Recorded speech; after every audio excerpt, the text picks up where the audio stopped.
It's Louise Bedford. Welcome to the Talking Trading Show.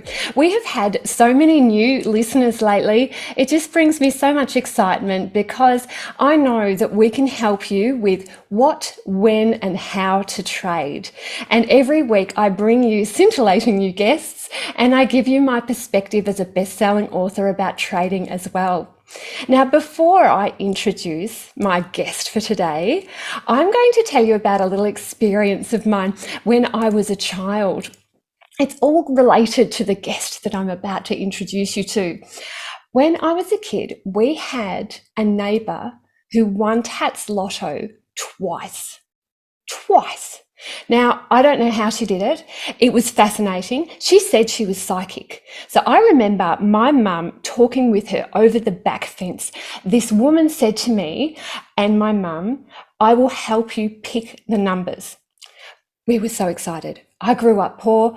There wasn't a lot of money, but oh my gosh, she was going to help us pick the numbers. I remember mum going to the newsagent, we put in that lotto form and collectively our hopes and dreams swelled.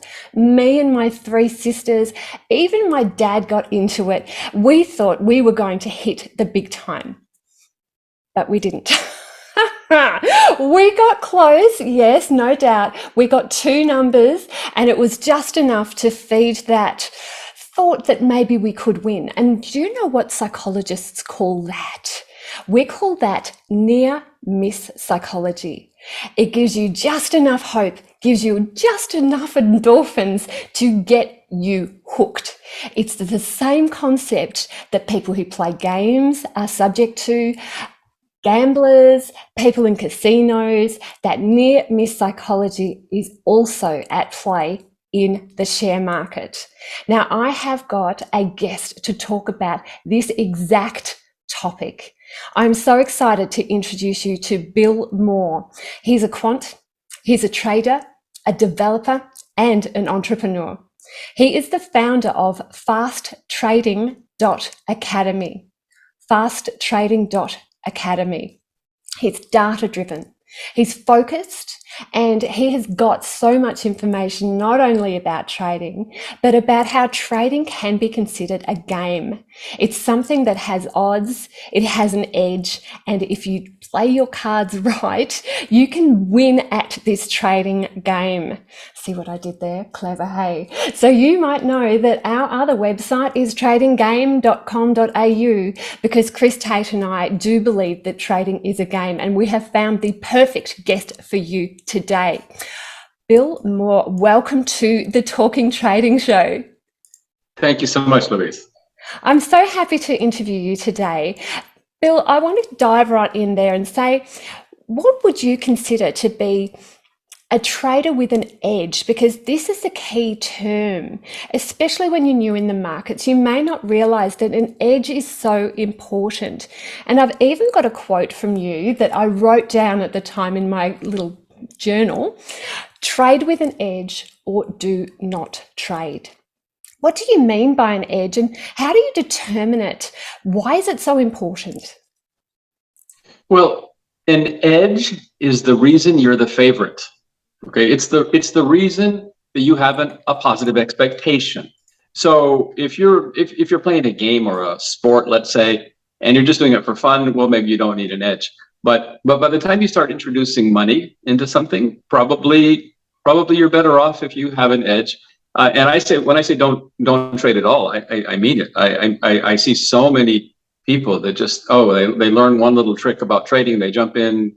It's kind of like your lotto story there, right? I mean, it just doesn't work out for them.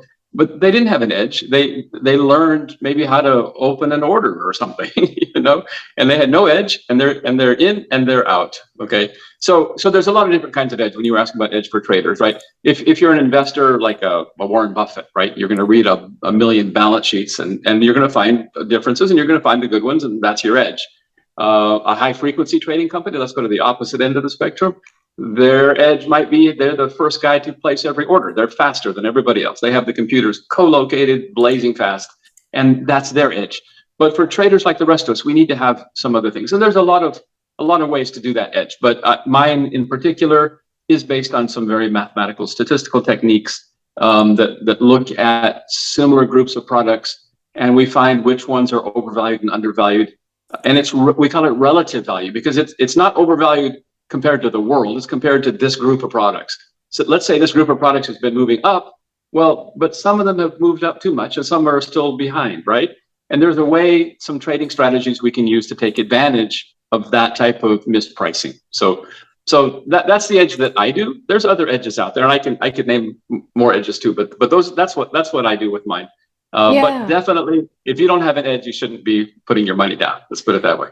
Yeah, I agree. It certainly comes closer to that gambling mentality if you can't define things like probability. Maybe you could tell us a little bit more about probability and how you define probability in the markets. Okay, so it's important to understand that every time you place a trade, there's, how do you say, there's a range of things that can happen, right? Again, a lot of beginners think, well, I've got this winning strategy. I'm going to go place trades and it's going to win. You can have the best strategy in the world, and you know what? Those high frequency traders that I mentioned a while ago, and I've done a lot of work for those guys. They make a living off of 55%. You know, in other words, they win 55, they lose 45, and that's enough. Okay, that's enough. But guess what? With a 45% losing probability, you could lose rather 4 or 5. You could lose 10 in a row. You know, it can happen. And you could be making the perfect trades and still losing. And therefore, what I'm suggesting is that it's really important to understand your back testing, the reason your strategy is supposed to work, and then trust it, going into your trading. Don't be too quick to judge the results, because you can win and you can lose on a good strategy.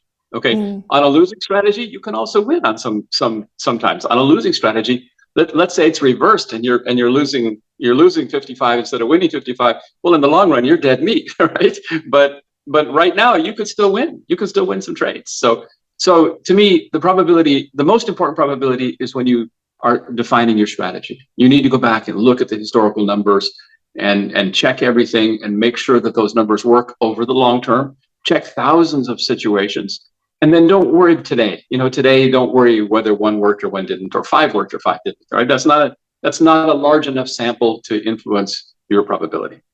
Yeah, I love that. There's a couple of terms that you've used there that I think we should really define, because trading can be so jargon oriented, can't it? Right. So, Right. yeah, let's talk about backtesting just briefly as a term. So, backtesting is where we look into the past and we see if that system would have been robust enough to work in the past. So, there's also forward testing. So, that's using real money, putting it in the market. I would suggest only a bit if you're trying out a new system, and seeing whether it works in real time and beyond. Because sometimes, as soon as you put money into the markets, the conditions alter, and you do really need to have a system robust enough, strong enough to encourage all of the different scenarios in order to trade effectively. And maybe that leads us on to our next question here, Bill, because I know a lot of people get very concerned, particularly new traders, where they say, but what if the market crashes? And in statistical terms, we call that a Black Swan event. So this is something that's on a long tail. When you look at a chart of occurrences, this is way out there in terms of probability, but they do occur. In my area, we get told that just a once in 100-year flood, but that's happened twice this year. So that's confusing to me. So perhaps you could talk about those big catastrophic events and how traders can get their head around that, how to manage those Black Swan events. Yeah. So Black Swan events are real, okay? And they happen much more frequently than what a standard bell curve probability distribution would tell you, okay? Hence the term fat tails, right? There's a lot more probability out on the ends than people give credit for. But nevertheless, they're infrequent enough that we can't model them. They don't happen with enough frequency for us to model and say, oh, well, this is what a black swan looks like, and this is how you do this and this and this. So if I go with that definition, events that are infrequent enough that we can't model them. There's a lot of things that are not catastrophic but would qualify as black swan events, and those things affect your trading all the time, and they happen often. Okay, so what I'm going to suggest is if you're looking at thousands of historical numbers for your back testing, right, for your studies, and you say, oh, well, look how good this is. Well, guess which ones you're going to pick to trade? You're going to pick the ones that I call well-behaved, right? You're going to pick the ones that always made money when you did that strategy. And so now you're going to say, okay, well, look at this one. It always made money. And look at the situation right now. It's going to make money. Well, okay, let's hope. And by the way, there's no reason you should pick the losers to trade. You should pick the winners to trade, right? But don't always expect 100% of the time that they're going to behave like they did in the history, okay? I'm going to suggest that when I do my selections, if my actual results mirrored the historical stuff, I'd be the richest guy in the world, right? I mean, the winners would be so much. But the fact is, those, I'll call them mini black swan events, happen. And therefore, your actual results are never going to be as good as what you found in history. Now, so then the question comes how to handle it, because I know one of the topics we decided we were going to talk about was cognitive fallacies, but there's something called gambler's ruin. It's different than gambler's fallacy, but with gambler's ruin, you put yourself in a position where you're going to go broke. You can't win if you can't play, right? If you don't have any money to trade, you can't win. So you do not want black swan events to take you out of the game. So you must have a strong enough plan that you minimize how much risk you're going to take on each trade, and putting a good plan in place so that you keep playing. Okay, I don't care what happens today. The most I have at risk today is 2% of my bankroll. So okay, I'll be down 2%, but oh well, life goes on, right? Yeah. But you don't want to risk 100% of your bankroll, with a black swan event. Absolutely. And really, when we're looking at the Australian market, we can trade CFDs and have a GSLO, a guaranteed stop loss order. It does give you some comfort, but in other auto stops, if you get gapped over, your auto stop may not even execute. And that's one of the reasons why managing your position size is so important. I think beginner traders often think that it's all about entry and when do you get in, whereas as you develop as a trader, it becomes about trading psychology and how you get out. Well, I think in that brief sentence you named at least 3 skill sets, because yes, you have to get in, no doubt, but you also have to keep your mind clear as a bell, and you also have to manage your risk. You have to know when to get out, when to say, hey, this is enough, right? So I think that's 3 whole studies right there. You mentioned in one sentence. And we're talking about gambling as well. I want to talk about this in more specific terms. It's interesting as well because I have shuddered when people have said, well, trading is just gambling. And I think it's something that especially new traders are facing from their friends and family. And I do know in the gambling circles, they say that there are professional gamblers, there are social gamblers, and there are problem gamblers. So I think we could almost say the same thing about traders. How do we know as a trader that we might have a bit of a problem with gambling as opposed to trading an effective strategy? Okay, so I'm going to give a one-sentence answer to the final part, but I want to give a little more elaboration at the beginning there, because I think those 3 buckets. I had to say there's a lot of people in all 3 buckets in some form or another, right? I have my older brother. My older brother's retired. Okay, he doesn't gamble as far in his mind. He doesn't go play backgammon or poker or any of all the various vices that I have. But he does live for trading futures. He loves it. He absolutely loves it. Is he a steady winner? No. Okay. Does he lose a lot? No. He loses less than it would cost to buy tickets to the theater. You know what I'm saying? He doesn't lose much, but he has so much fun with it. He's not a problem gambler, in my opinion. Okay. He's a loser. He loses. He's not a winner at it, but he does it for fun, and his losses are small enough He has the money. If he wins or loses $40 in a day, he's just, thrilled. Okay. You know what I'm saying? So that's different. But the answer to the problem gambler, and trader, okay, and I've seen both. The problem, guys, if you're losing and you think your solution to losing is to start trading more and increase your size and do more trades, then that's a sign. That's a sign that's not okay. Okay, because the professionals have ice water in their veins. They don't get affected by any of it. Okay, nothing gives them a rise, up or down. They trade, they have a plan, they run their plan to perfection all the time. Mere mortals, okay, regular guys, should probably step away. If you feel like your trading results are going to be affecting your decision making, walk away for a while, right? Just turn it off and go do something else, okay? But yeah, if you feel like, my gosh, sometimes it is best to walk away, isn't it? Exactly, but that is different than the problem gambler who thinks that the solution is trading too much, buying more, increasing the size. No, that's a problem. That person has the problem, and that's the first sign, in my opinion. And I've known people, I'm sure you have too, who have taken themselves completely broke by taking that to extremes.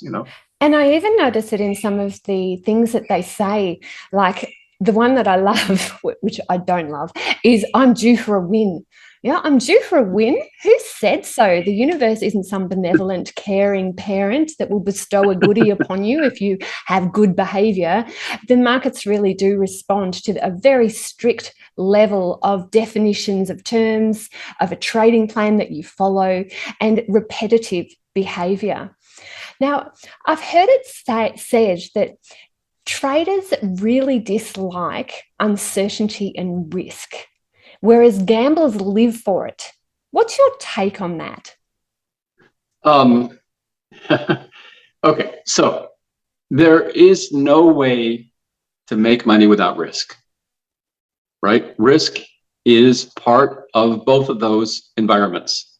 And I'm only going to talk about the professional gambler here, okay? Let's say a good trader and a professional gambler have in common that they are willing to take risk in order to get a return, to get a profit.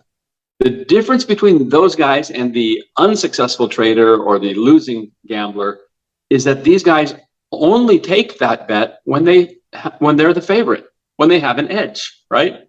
They only put that money down when they look at it and go, yeah, this is a good bet, right? And they put their bet. What I'm saying is they're seeking risk, but they're seeking risk under the right conditions with edge. And that's what they live for. So to say that they hate, or that a trader hates risk and a gambler loves it, no, I don't think so. I think as a trader, I'm constantly. One time I was sitting in front of a screen, and I for whatever reason I had all the airline stocks on my screen, and they all just dropped like a rock all of a sudden. I wasn't trading them. Okay. Yeah, they all dropped like a rock. And I went online real quick to search it out, and it turns out one airline had a problem. Okay, just one. They had some crash or something that happened. That one airline, but all the automated things saw that one going down and took them all down. I went in and started buying airlines like crazy in 5 minutes, okay, and made a bunch of money in 2 hours. So I'm looking for that. I'm happy to take that risk when I see that, okay, this one going down made sense. These other 9 didn't make any sense. I'm going to go, I believe there's an opportunity there. I'm going to take advantage of that. I'm looking for that. Okay, call that gambling, call that trading. That's the risk I'm looking for. I want it.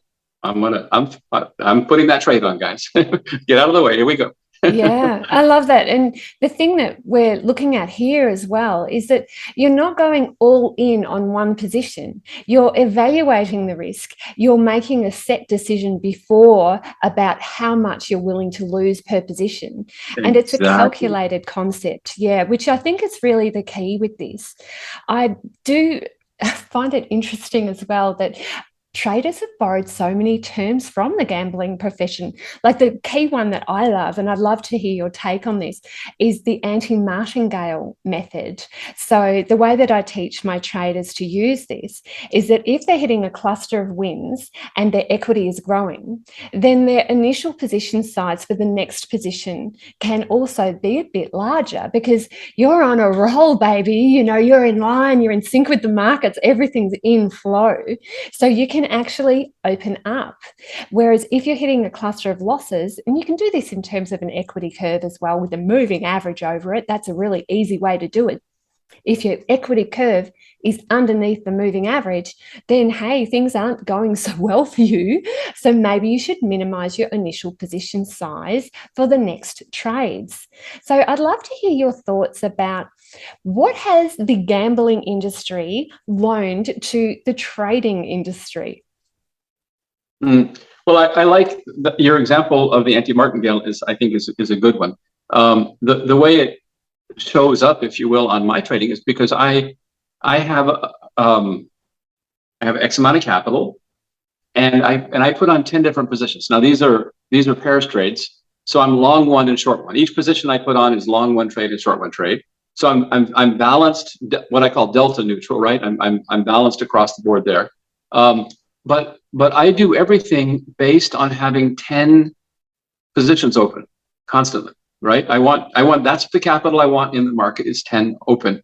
So if I start the year with $200,000 in the trading account, hopefully 6 months later I have $300,000 in it, and the positions will naturally be larger, right? Because I'm trying to keep all my capital based in the market based on those 10 positions. So the size increases because I'm winning, and it decreases because I'm losing. So it's an anti-martingale by the system, right? By definition of the system, not by an emotional response of some kind, right? So yes, I like that a lot. I think there's a lot of things we could talk about with how gambling and trading go hand in hand. Probably too many. Yeah. What do you do Yeah. though? Like I remember my sister was dating a new man, and he came in and it was a Mother's Day dinner, and it was lovely. And then he found out what I did for an occupation, and he goes, well, trading, it's just gambling, isn't it? And I just felt the heckles rise up on the back of my neck. And luckily, the people that I'd trained in the room, my nieces and nephews, jumped in and gave him their firm perspective, which was a lot of fun to watch. What do you do when people say, but isn't trading just gambling? It happens, right? It happened to you. It happens to all of us. It's one of those questions that either require a very long answer or no answer. So I usually just go, "Yep, you're right," and that's the end of it. And I'm good at it. Probably That's right. it. And by the way, you want to play backgammon? I'm good at that too. You know. So I usually just dismiss it because it doesn't. I didn't say it's having an answer that a non-trader is going to understand, or is too long of an answer. So I just dismiss it. Yep, Yeah. you're absolutely right, and I'm good, really good. It definitely calls a stop to the conversation, doesn't it? Right. Yeah, I love that. And I would like you to tell us a little bit more about cognitive biases. You know, the thing that I'm loving with that, you know, that I'm so big into trading psychology. That's absolutely my pet project. And Really? Oh, finding, great. yeah, it is just so much fun to investigate the research. So I'm really curious, what do you think are the top cognitive biases affecting traders? Well, okay. So there's a couple that affect people that are starting, okay, that are getting underway. One of those, I'm going to call this, I'm going to name the survivorship bias, okay, as one of the things that really affects beginners, because they're going online and they're looking at YouTube and they're looking at all these places and they're trying to learn something. And the guy standing in front of them talking to them probably did make money last year in the market, okay? And then he ascribes his success, kind of like your lotto thing, he ascribes his success to his skill set, as opposed to talking about the other 100 people who all went broke doing the same thing he did, except he was the one who got lucky, right? So the people who live to tell the tale are there telling the tale, and people that are new to the game don't realize that 100 other people went broke to see him standing there telling you the story. And it's not skill, it was luck. And trying to learn from something like that is futile, of course, right? The classic one that everybody talks about is fear and greed, right? Learning to manage fear and greed, and that's real. That's a human situation. Something we have is more valuable than something that's out there, right? And so that affects our closing winners too early, trying to recover losses that we should just let go, etc. That can be handled, though. You see, even though those are real human situations, that can be handled by a good plan. So knowing that is natural human behavior, don't let it get you. Don't let that decision making affect your trading. Put a good plan together, have risk management as part of it, a good trading strategy, a good trade plan, and stick with it. And that covers that one. Okay, so that one can be handled. We mentioned the gambler's ruin a minute ago, right? The gambler's ruin, and traders do this all the time, right? You put yourself in a position where you are going to go broke, and you're either going to go broke. It happens in two ways. One is you don't have an edge, and the more you trade, the more you're going to lose. Okay, trade a lot of times you lose more, right? I heard this one guy, and he was one of these guys on YouTube that I was just mentioning, the style. And he was getting on there saying, "Oh, the volatility is too high. I just can't handle. I lose money in the volatility." And I'm thinking, no, you lose money all the time. You just lose faster when it's more volatile, right? It's just more apparent when you're losing when it's the volatility. But the other side of it, besides trading without edge, is trading too large, right? Because we know that you're going to have some wins and some losses, and those losses, if they're too big for your bank account, you're going to go broke also, right? I mean, that gamblers do that all the time, right? They get out and they think they're the best poker player at the table, and so they sit down and start betting all this money, and the fact is the cards go bad against them, and then they're out of the game, and they're sitting over here watching now because they don't have a bankroll anymore. But traders do it as well. There's two forms of the gambler's ruin. Gambler's fallacy is this mistaken idea that because you lost 3 in a row, you have to win the next one. No. You don't. You lost 3 in a row. You can lose the 4th one too. You can. And I have seen people. I was at a Bloomberg, this little mini convention. It was for the people who were supplying applications. They distribute some of my applications. And so I was at this thing, and I was watching a guy who's also. This guy actually had applications that Bloomberg was distributing, and he got up there and literally said, "Well, if we've lost 4 in a row, we always bet this much on the 5th one because we've never lost 5 in a row before." I mean, he stood there in front of a group of professionals and said that. And I'm thinking, everybody's going to run from you right now, and they should. And they should.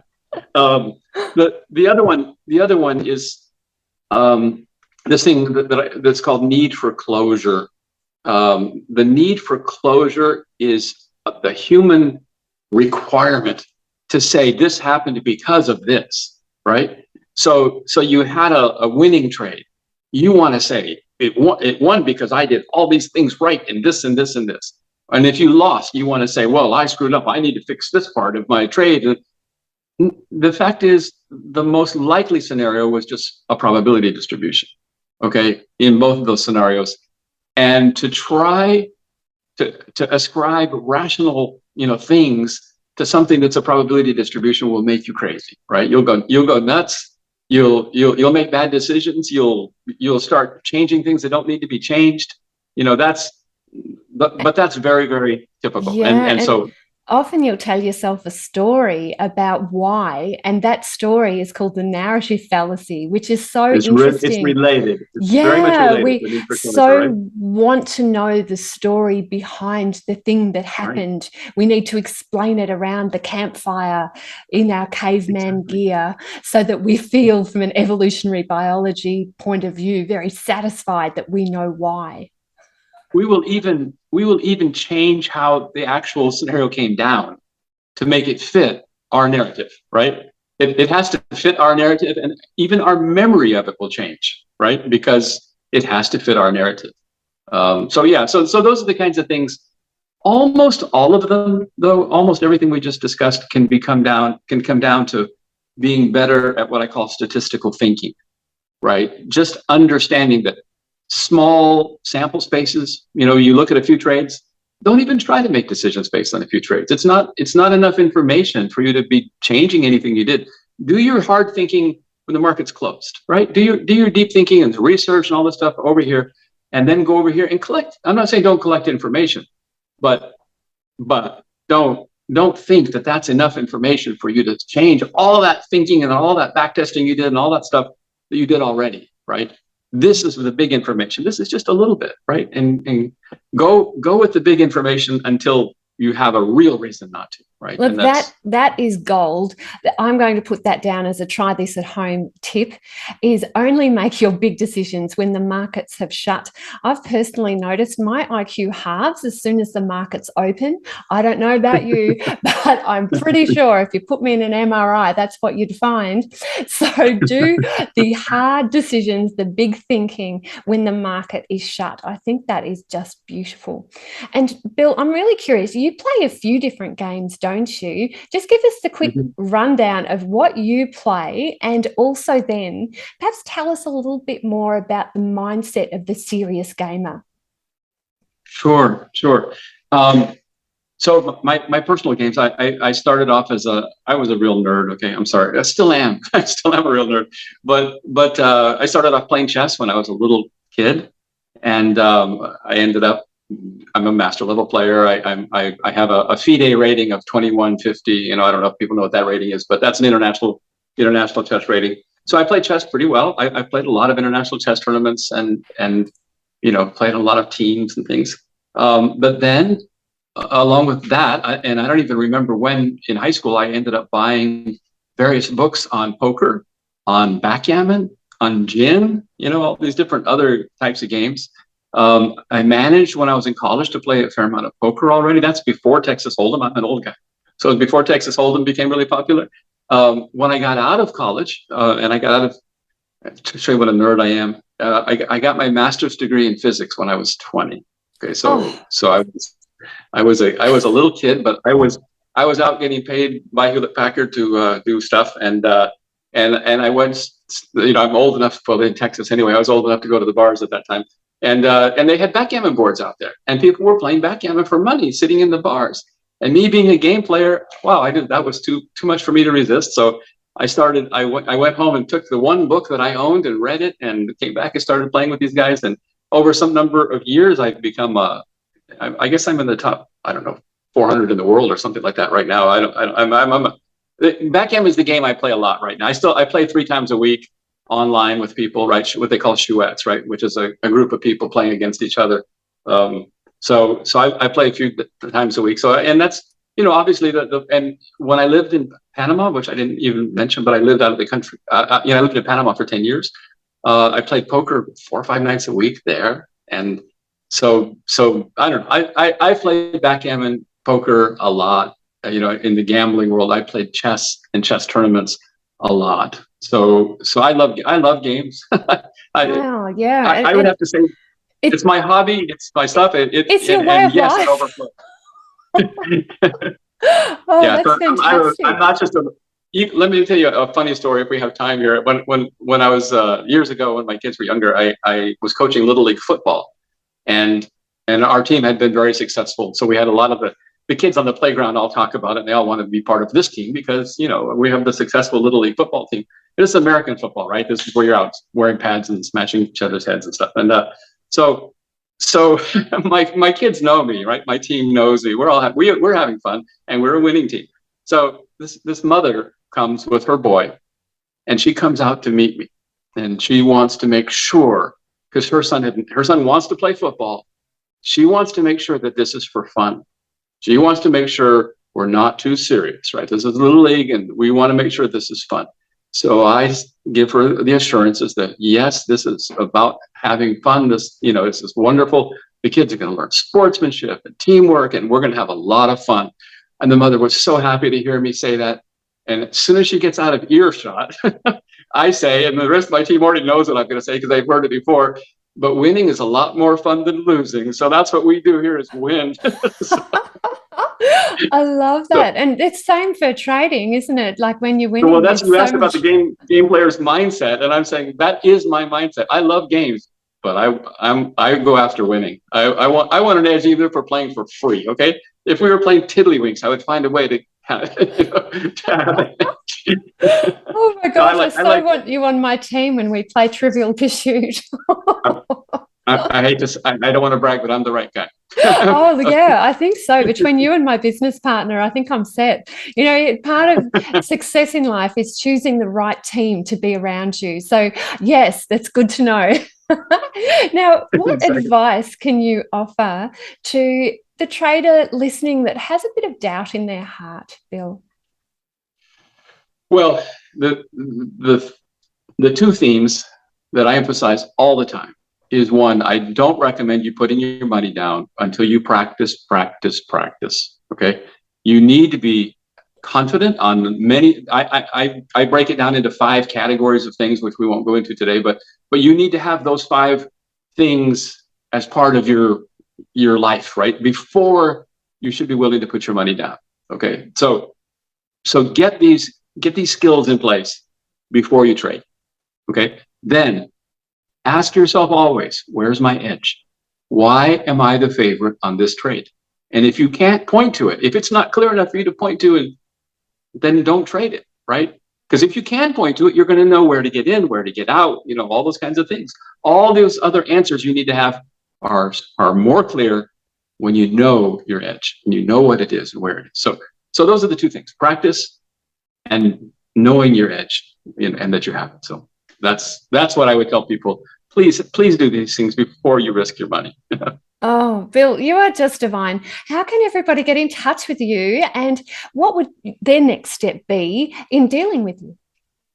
Well, I love to talk to people. So if you would go to my website, right, which is fasttrading.academy, there's no .com on the end of it, right? It's fasttrading.academy. There's a contact tab up there. Hit that contact. It has my phone number, my email, WhatsApp, it's all there. It even has a little screen if you want to schedule a Zoom call, right, to talk on there. I really, I can't say this, how do you say, make people understand it as intensely as I feel it. I really want to help people. I really, really don't want people to go out and throw their hard-earned money away. I want them to learn, and I want to help them do that. So if I can do that, I want to help them. If I can't, and we know that from a phone conversation or a Zoom meeting of some kind, right? So if people are interested, please contact me. We'll talk about how we can help. I am constantly modifying what I'm doing. I already have 1 game in place for people to practice. I have ideas for 2 more games. So a lot of the practice that I encourage people to do are going to be fun, right? It's going to be in the form of games. And then I also recommend them using a simulator of some sort, like a market simulator. So and then finally, I do also want them to actually practice with a paper trader. So there's, like, I don't know, multiple levels, but it's all about practice. It's all about learning and practicing and getting all of those things ready. And then at the end, I think it takes at least 6 months. But once you put the 6 months in, let's take a little test. And if you can pass the test, then start trading with real money. And if you don't pass the test, let's keep practicing. Oh, So anyway, I love it. but I love to talk to people. I do, and don't hesitate. Let's have a conversation. And I'm happy to talk, and I will give genuine advice as to whether or not they should even try it. Right? I mean, because there's some people whose mindset, if you're coming in afraid, or I mean, there's certain things that you can tell. Hey, yeah, you got a shot at this, right? And that's what I want to hear. So I'd love to talk to people. So. Yeah. Oh, look, that's fantastic. I'm going to pop all of those links in the show notes at talkingtrading.com.au. So if you're watching this on our youtube.com/trading game channel, then come over to Talking Trading as well, so that you can see everything there about Bill, about his background, how to get in touch. Bill, I have just loved this interview. You are just My pleasure. Thank you. Kindred Thank spirit. Oh, just wonderful. So join us next week. I promise you we will have a wonderful, wonderful time together. And between now and then, happy trading.